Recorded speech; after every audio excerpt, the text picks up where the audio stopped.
বাংলাদেশের ডক্টর মোহাম্মদ ইউনূসের নেতৃত্বাধীন অন্তর্বর্তীকালীন সরকারের শুরু থেকেই সমর্থন দিয়ে আসছে। একটি দায়িত্বশীল রাজনৈতিক দল হিসাবে দেশ ও জনগণের কল্যাণে একটি স্থিতিশীল রাজনৈতিক পরিবেশ তৈরি এবং অর্থনীতি আমরা অন্তর্বর্তীকালীন সরকারকে অভূতভাবে সহযোগিতা করে দিতে চাই। সেই ক্ষেত্রে অন্তর্বর্তীকালীন সরকারকে দেশের শান্তিকামী জনগণ এবং পেশিবাদ বিরোধী আন্দোলনে অংশগ্রহণকারী ছাত্র জনতা ও রাজনৈতিক দলগুলির মধ্যে আস্থার পরিবেশ তৈরি করতে হবে। প্রিয় সাংবাদিক বন্ধুগণ, অন্তর্বর্তীকালীন সরকারের প্রধান উপদেষ্টা ডক্টর মোহাম্মদ ইউনূস গত 18 আগস্ট রবিবার বিদেশি কূটনীতিকদের সঙ্গে ব্রিফিংয়ে বলেছেন, 5টি খাতে সংস্কারের পর জাতীয় নির্বাচনের আয়োজন করবেন। নির্বাচন কমিশন, প্রশাসন, বিচার বিভাগ, আইন শৃঙ্খলা বাহিনী ও গণমাধ্যম এই 5টি ক্ষেত্রে আমূল এবং ব্যাপক সংস্কারের কথা বলেছেন মাননীয় প্রধান উপদেষ্টা।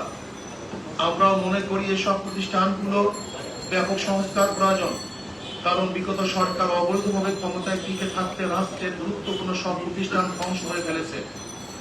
অন্তর্বর্তীকালীন সরকার এসব প্রতিষ্ঠানগুলো কতদিনের মধ্যে সংস্কার সম্পন্ন করবে তা নির্ধারিত হওয়া প্রয়োজন। অতএব ইসলামী আন্দোলন বাংলাদেশের প্রত্যাশা করে অন্তর্বর্তীকালীন সরকার তাদের সংস্কার কার্যক্রমের ধরন ও প্রক্রিয়া কি হবে এবং কতদিনের মধ্যে সংস্কার কার্যক্রম সম্পূর্ণ করবে তা অতি দ্রুত প্রকাশ করবে এবং জাতীয় নির্বাচনের একটি রোড ম্যাপ ঘোষণা করবে।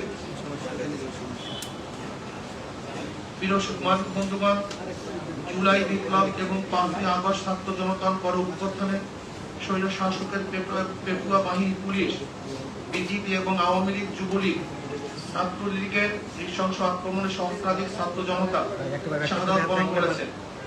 প্রায় 30,000 আহত হয়েছে, গুরুতর আহত হয়েছেন কয়েক হাজার, যাদের মধ্যে অনেক শিশু কিশোর রয়েছে, যারা দেশের বিভিন্ন হাসপাতালে এখনো সঠিক চিকিৎসার অভাবে কাতরাচ্ছে। আমরা ঢাকার পঙ্গু হাসপাতাল সহ বিভিন্ন হাসপাতাল পরিদর্শন করে এবং দুঃসহ অবস্থা প্রত্যক্ষ করছি।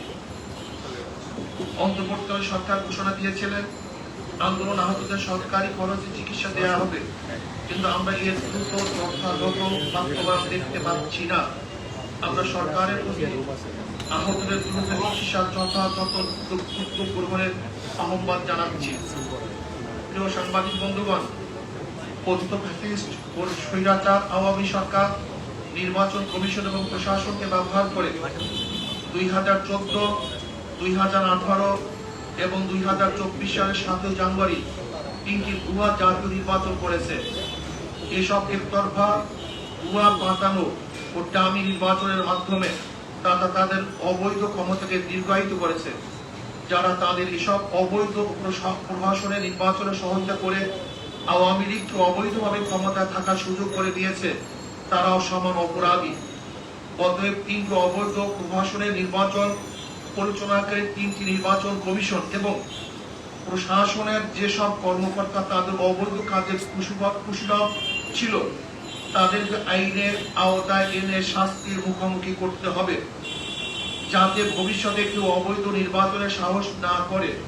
পাশাপাশি আমরা বর্তমান নির্বাচন কমিশনের বিদায় পূর্বক বিচারের কাঠগড়ায় দেখতে চাই। প্রিয় সাংবাদিক বন্ধুগণ, দেশের ইতিহাসের সবচেয়ে বর্বর ও নৃশংস আওয়ামী দুঃশাসন উৎখাতের সংগ্রামের সূচনা করেছে আমাদের গর্ব শিক্ষার্থী সমাজ। তাদের অসীম সাহস, ত্যাগ ও উদ্দীপ্ত নেতৃত্ব আমাদের গর্বিত করেছে। ইসলামী আন্দোলন বাংলাদেশ শুরু থেকেই এই আন্দোলনের সাথে সম্পৃক্ত থেকেছে। 19 জুলাইতে আমরা পরিষ্কার করে জানিয়েছি যে সরকারের পদত্যাগই একমাত্র সমাধান। শুরু থেকেই নানা মাত্রায় ও নানা ধরনের ইসলামী আন্দোলনের নেতা কর্মী এই আন্দোলনে অংশ নিয়েছে, সেজন্য আমরা গর্ববোধ করছি। নৃশংসে তালিমের পতনের মহান বিপ্লবে আমরা ভূমিকা রাখতে পেরেছি। আমাদের অনেক ভাই জীবন দিয়েছেন এবং আহত হয়েছেন। সর্বশেষ প্রাপ্ত তথ্য অনুযায়ী ইসলামী আন্দোলন বাংলাদেশ ও সহযোগী সংগঠনের সারা দেশে মোট শাহাদত বরণ করেছে 18 জন, আহত হয়েছে সহস্রাধিক। এর মধ্যে গুরুতর আহত বিভিন্ন হসপিটালে চিকিৎসাধীন রয়েছেন 150 জনের অধিক। প্রিয় সাংবাদিক বন্ধুগণ, স্বৈর শাসনের অবসান হয়েছে, এখন সময় দেশ গড়া। এবং সমাজ সাম্য, মানবিক মর্যাদা ও সামাজিক ন্যায় বিচার ভিত্তিক বাংলাদেশ নির্মাণের।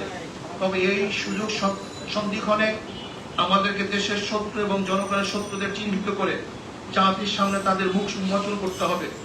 গণদুশমন, গণহত্যাকারী, লুটেরা, দুর্নীতিবাদ আর ভোট চোরেরা যাতে আগামীতে পুনর্বাসিত হতে না পারে তা নিশ্চিত করতে হবে।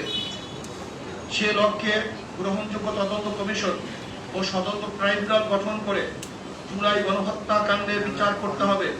একই সাথে গত 16 বছরে সংঘটিত সকল রাজনৈতিক ও প্রশাসনিক হত্যাযজ্ঞ, গণহত্যা, খুন ও মানবাধিকার লঙ্ঘনের বিচার করতে হবে। এক্ষেত্রে যে সকল ব্যক্তি বা সংগঠন দোষী সাব্যস্ত হবে তাদেরকে রাজনীতি ও নির্বাচন থেকে স্থায়ীভাবে নিষিদ্ধ করতে হবে।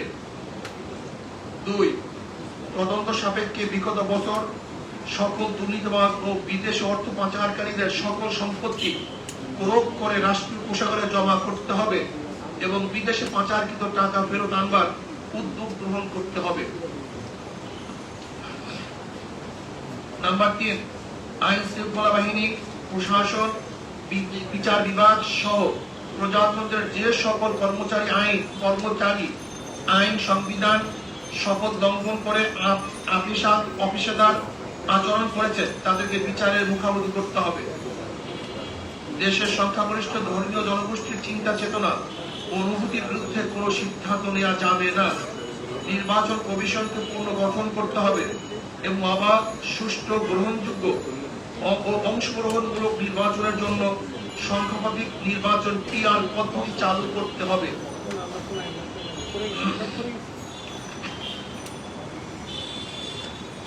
আওয়ামী দুঃশাসনে বিগত 16 বছরে সবচেয়ে ক্ষতিগ্রস্ত হয়েছে এদেশের সাধারণ শিক্ষা খাতের মান ও নৈতিকতা। এই ক্ষতি দ্রুত সময়ের মধ্যে কাটিয়ে ওঠার লক্ষ্যে দেশপ্রেমিক শিক্ষাবিদ ও উলামায়ে কেরামের সমন্বয়ে একটি জাতীয় শিক্ষা কমিশন গঠন করে প্রয়োজনীয় পদক্ষেপ গ্রহণ করতে হবে। 7, গ্রাম পুলিশকে জাতীয়করণ করে তাদের সম্মানজনক বেতন ও ভাতার ব্যবস্থা করতে হবে।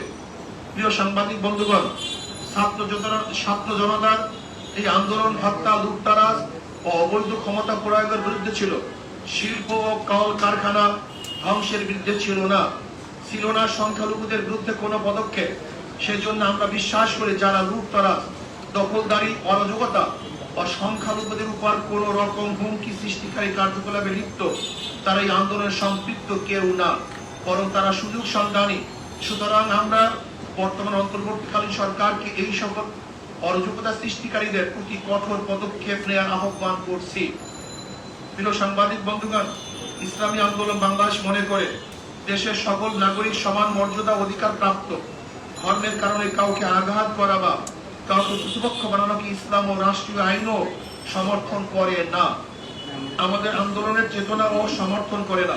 সেজন্য বলবো, দেশের সংখ্যালঘুদের প্রতি কুটির উপাসনালয় ও ধর্মীয় স্থাপনায় সিসি ক্যামেরার ব্যবস্থা করুন। উপরোক্ত লক্ষ্য বাস্তবায়নের জনমত গড়ে তুলতে আমাদের কর্মসূচি 21 থেকে 31 আগস্ট 2024 দেশের সকল জেলা মহানগরে তৃণমূল দায়িত্বশীল সম্মেলন। 2, 1 থেকে 10 সেপ্টেম্বর 2024 দেশের সকল থানায় গণসমাবেশ। প্রিয় সাংবাদিক বন্ধুগণ, পরিশেষে আবারও গণঅভ্যুত্থানের জীবন দানকারী ও আন্দোলনে সম্পৃক্ত সকলের প্রতি শ্রদ্ধা জানাচ্ছি। আল্লাহ হাফেজ। প্রিয় সাংবাদিক বন্ধুগণ, এই বক্তব্যের প্রেক্ষাপটে বা বর্তমান রাজনৈতিক প্রেক্ষাপটে যদি আপনাদের কোনো জানার থাকে, প্রশ্ন থাকে, আপনারা প্রশ্ন করতে পারেন।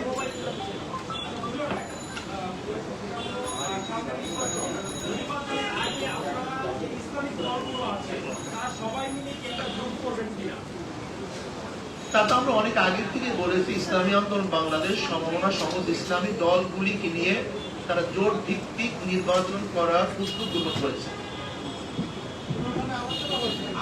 হ্যাঁ, আলোচনা হচ্ছে, আমরা যোগাযোগ রক্ষা করছি, আলোচনা হচ্ছে। দেখেন, সমমনা সব দলগুলি কথাই বলেছে। এর মধ্যে সমমনা বলতে যারা আছে সবাই সমমনা।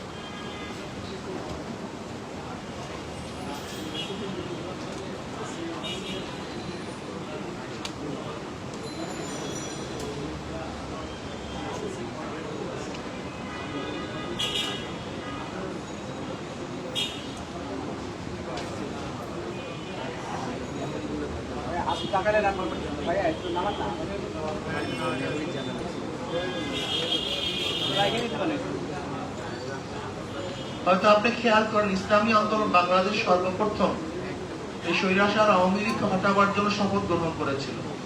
এবং আপনারা দেখেছেন 1 বছর আগে গত জুলাইতে আমরা বলেছিলাম আল্লাহ যেন এই 2 চোখের মধ্যে আওয়ামী লীগের পতন দেখান, এবং বলেছিলাম যতক্ষণ পর্যন্ত আল্লাহ পাক তাদের উপরে এই আওয়ামী লীগ সরকারকে হটাতে না পারবো ততক্ষণ রাস্তা ছাড়বো না। এই স্লোগান কিন্তু আগে কেউ দিতে পারেনি।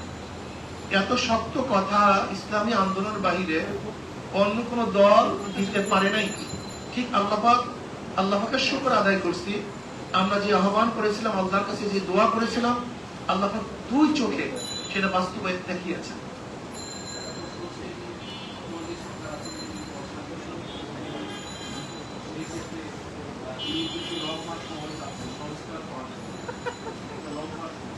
দেখেন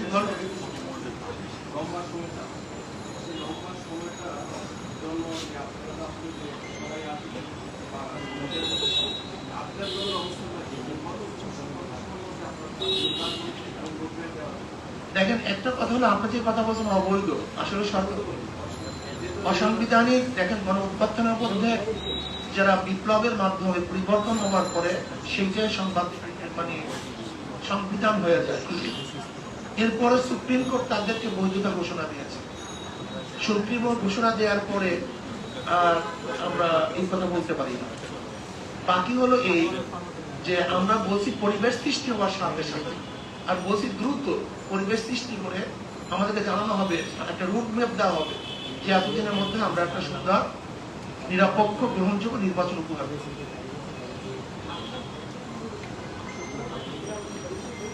বেশি সময় না নেওয়া উচিত, যেহেতু সমস্ত প্রতিষ্ঠানগুলিকে ধ্বংস করে ফেলবে। প্রতিষ্ঠান বলতে কিছু নেই, এমন কোনো প্রতিষ্ঠান নাই যেটাকে ধ্বংস করা হয়নি।